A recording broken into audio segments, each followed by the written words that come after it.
Please pray with me. God, may the words of my mouth and the meditation in each heart be acceptable in your sight, for you are our strength and our Redeemer. Amen. It's over 2,000 years later, and I'm still worrying about those disciples. I'm worrying about them because they didn't seem to understand anything. But today I want to kind of look at them in a new way, hopefully, and maybe kind of get a handle on what was really happening with them. In the Gospel of Mark, we see at least 3 times, the third time being in our scripture, in our chapter for scripture today, when Jesus, as plainly as he could, said to them, I'm going into Jerusalem, I'm going to die. Now, the first time he did this in the book of Mark, Peter, you know how much I love Peter. Peter said, oh no, don't even talk about it. No. You are not going to die. That is not happening. Don't even say it. And Jesus said to Peter, get behind me, Satan. I'm not sure how Peter felt about that, but that was the first time. Then later on, he talks to them again about it. They're now heading toward Jerusalem, and Jesus said, look, this is what's going to happen. Now here he makes a little different thing. He says, I'm going to go into Jerusalem, I'm going to die, and I'm going to rise again. So now the disciples are worried about this whole rising again thing, and that becomes the focus of their energy. But today, in this chapter, in the 10th chapter, Jesus again talks to them about his death. But they don't seem to respond. They seem to have decided that death, no, that's not going to happen. Not our Jesus. Not our Jesus that has raised people from the dead, has cured the sick, made the deaf to hear and the blind to see. Not our Jesus. That's not going to happen. You know, I really don't blame them. I don't know about you, but I don't blame them for not wanting to face that reality. But today I want us to think just for a moment about the passage that we have about 2 of the disciples, James and John, and what they ask of Jesus. Now, let's do a little history here. James and John were the first to be called to be disciples. They were the first, okay? So maybe they thought they were a little bit better than everybody else. I don't know. Maybe they figured, well, if Peter's going to be the rock on whom the church is built, he's probably has a job. So we want the job of being at your right and at your left. Now, in Jesus' time, places of honor were very important. In fact, honor was very important. People's honor, in most cases, meant more than anything else. More than their possessions. More, sometimes, than even their families. And honor was so special that they would almost go to any length to retain their honor. And so if 2 people are asking, let me be on your right and your left, they want those places of honor. They want to be honored. I couldn't help but think about the 2 that ended up on his right and on his left. Those were the 2 thieves hanging on the cross. One on his right and one on his left. Those 2 thieves were up there but not in places of honor. They were up there to be condemned just like Jesus and to die. Yet they were on his right and his left, and maybe you remember the conversation that he had with them. With the one that said, okay, so you're Jesus? Pop us off this cross and let us walk away. Or in words, something like that. And the other one who said, no, don't say that. Jesus, let me just be with you. And Jesus looked at that one and said, today, you will be with me in paradise. That's the right and left. But James and John weren't even thinking about that. But I have a little bit of a theory I want to share with you.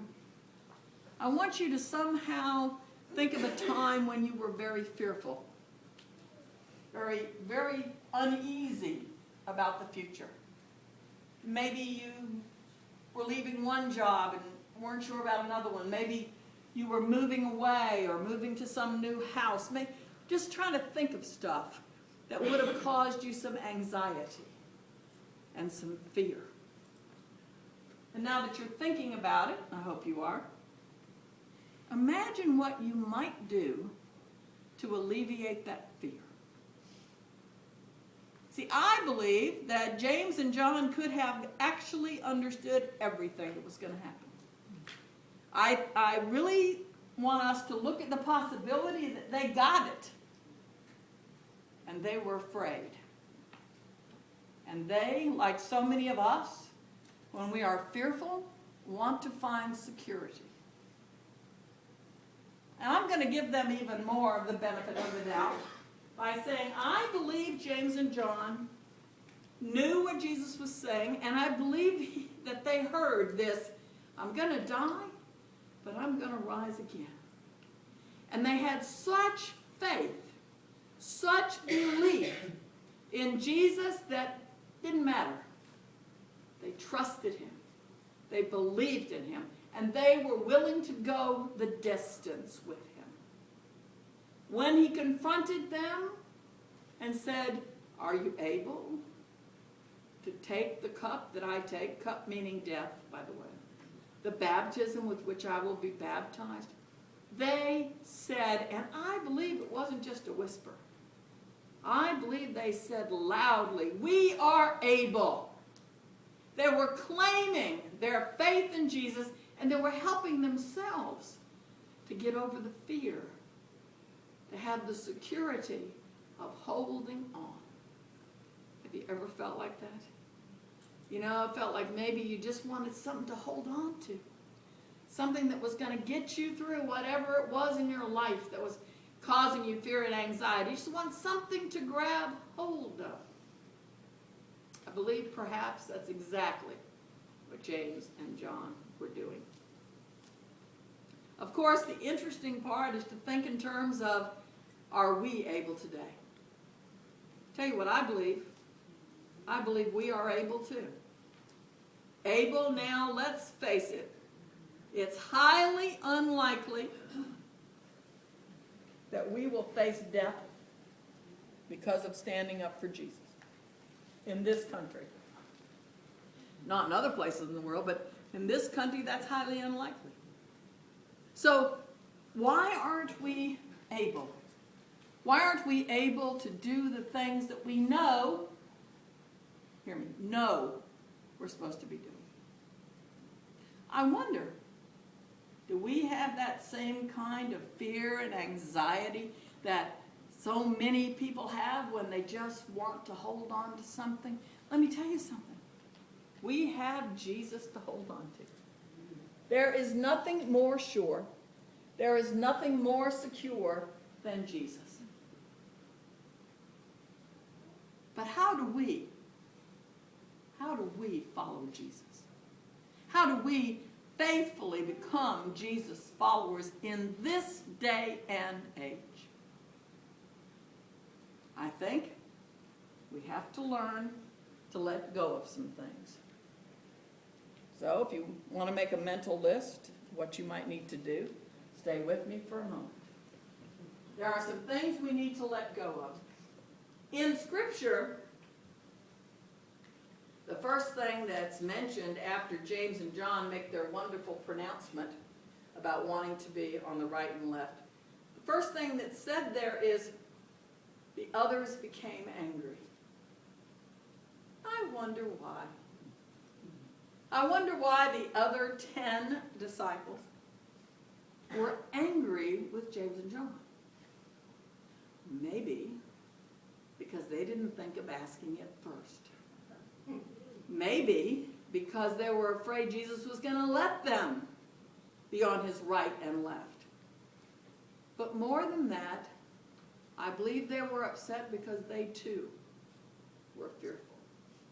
And I love the way Jesus responded. He did not take sides. That is so cool. And he did not make judgment.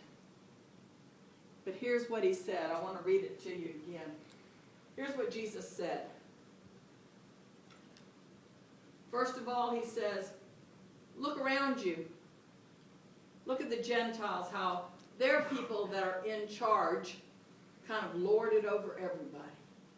In many cases, the people in charge became tyrants. But he said, and I love how he says it, but it is not so among you. He didn't say it should not be so among you. He said, it is not so among you. You're going to be different. You're going to help me turn the world upside down. And he says this, whoever wishes to become great must be your servant. And whoever wishes to be first among you must be slave to all. It's about serving.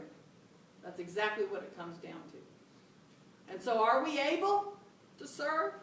Actually, it's probably easier for us today than it was for people in Jesus' time. It's easier for us today in the United States of America than it is for almost anyone in the rest of the world. Now you're saying, well, what's that about? Well, here's what it's about. I've said it before, but I don't know if we even get it. We are so well off in this country. Even those people who might be on limited income, those people who certainly, and we all are among these, would want more than we have. But we are in great shape here. Most of the people in the United States, not all, who want a roof over their heads have a roof over their heads. Most people in the United States of America do not want for food.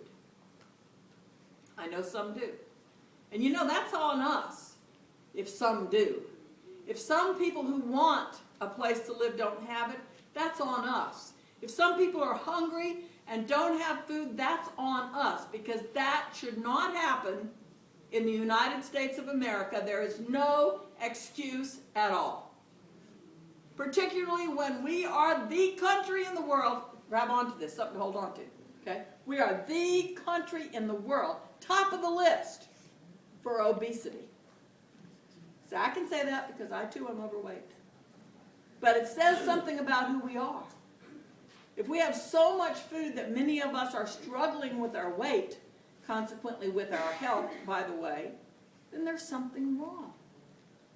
And so I believe it's so easy for us to take what Jesus said and to do it today. So how do we become the servant? How do we become the servant of all? It's about letting go. It was really interesting. I was at the Excel weekend over in Alabama. I was listening to one of the testimonies at the end of Excel. If you haven't been to Excel, you probably won't understand what I'm talking about. But there was one guy who got up and did a testimony. And I'll never forget it. I thought, oh, more power to you, dude. He said, I am systematically getting rid of all the extras in my life. He was old enough to be retired, so I presume he wasn't working because he didn't say anything about that. But he said, I'm downsizing everything. He said, I've gone through things in my house, and he said, my partner and I have gone through things in the house, and we're getting rid of everything. We're down to the bare essentials, and then we're selling our home, and we're getting some smaller place. And we're going to live more simply. And we're going to give our extras to places where it's needed. You see, I believe that's the first thing we have to do, is make a commitment to downsizing our lives and living more simply. As long as it doesn't include cable. Now, I just had to throw that in because it is my weakness, absolutely. You see, we make We make decisions about what we spend money on, don't we? And most of us, I'm going to say just, I can tell you, Elizabeth and I, we have stuff in our closets which actually I'm still able to wear, which I haven't taken out in years. Now, I admit, as I've gotten older and am in perpetual hot flashes, I have some cool jackets. I mean, they're very nice jackets.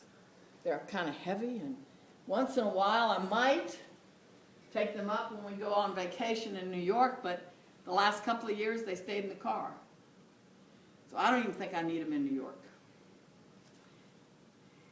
But they're nice jackets, and someone could really use them. So you know how they're hanging there? Come on, you have these things, don't you? Yes. Yeah. You have these things in your closet just like we do. Oh, I like that. I like it so much. I need to keep it. But you never wear it. So why are you keeping it? We have those things in our closet that we can't wear anymore. For me, it's because they are now too small, although I'm working on them. And I think, well, I'm going to fit in those again. Can I hear a witness? I'm going to fit in those again. But let me just tell you something.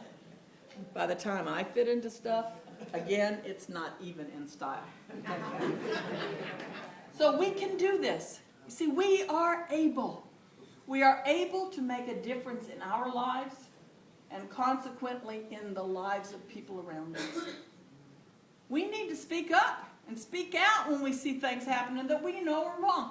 That's probably the closest we're going to get to putting ourselves in danger, is when we speak out against things that are wrong.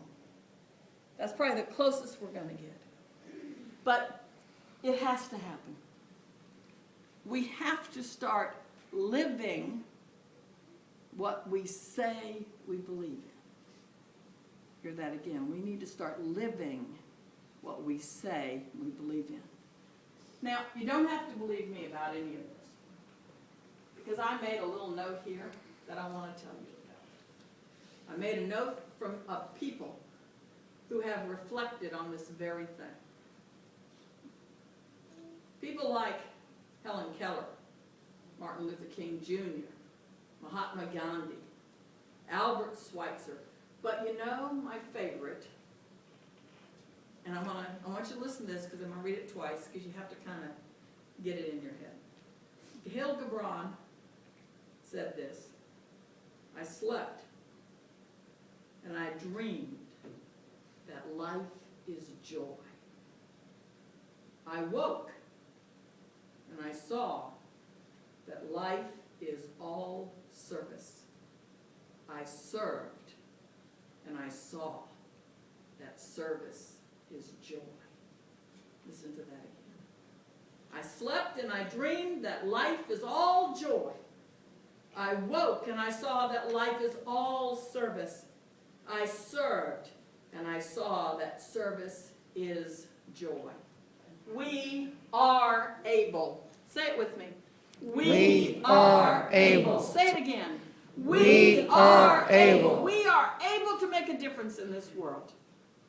And with it, we will experience a joy like nothing we have ever known. Please pray with me. God, we have a little bit of the Debbie running in us, a little bit of the wanting